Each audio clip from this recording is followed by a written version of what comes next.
Kubor nakaslem jong Nausan Hima.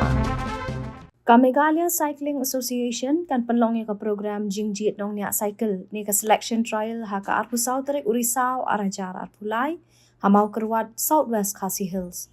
Kajing temu jong kate ka program kalong bansai kinong nya cycle ki bakin sai ki banit yeshim benta ha ka 20th National MTB Championship ban penlong da Cycling Federation of India haus number 1 Haryana.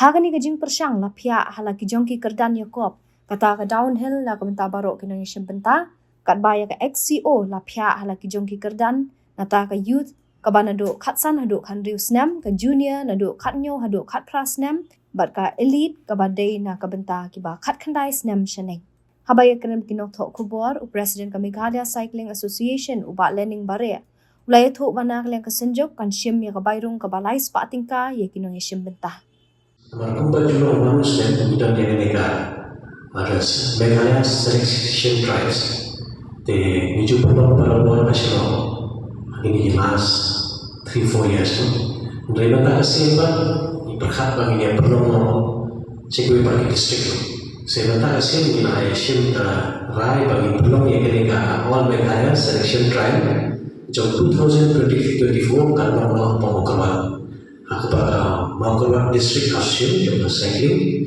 kita host pergi. Tapi katanya ini perlu kalau agak harus sampai.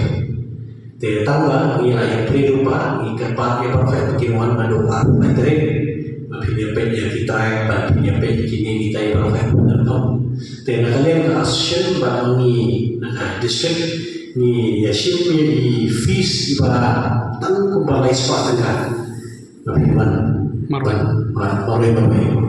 Kata ini tidur yang baca kasar, yang kabar, dinner, bagian, breakfast besar. Kata ketika pagi, berkait pagi ini, halau kata Facebook siapa yang lain sepatutnya. Kategori kita udah aduki sub junior tu, aduki youth. Tentang kasih first time mengisi youth. Youth kalau kini kita apa juga kacau sekali.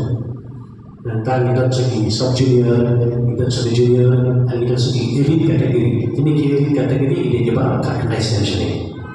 Dan yang kita kita hadir ke Indonesia bocor ini event pada ini kena jadi insiden ini bagi patron ini, pengujian ini, dan kita masih bertahan next year national juga CFI itu kita mampu maksudnya.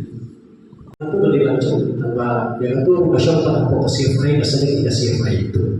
Jadi ini perempuan ini juga berada di persen di stage. Impah ini kena jadi kasih juga bagi persen di stage. Jadi ini kita seharusnya kena jadi kita kita dan kita five. Dia bawa kita from that room. Jadi mendak sih lagi kita di biar muncul. Ini ketika sih kita ke pasal. Bagi baik kena jadi. Seharusnya bertanya pak. Tentang itu kita juga kita berapa training tentang itu ini ketika ini dan training apa CFI atau ini kuatnya India apa Asian Championship cycling kawan langsung. Di kota ini, kita ini kena ini dalam kita yang mana perarajan, kita ini perarajan zaman kapan kita perlu ini cycling competition.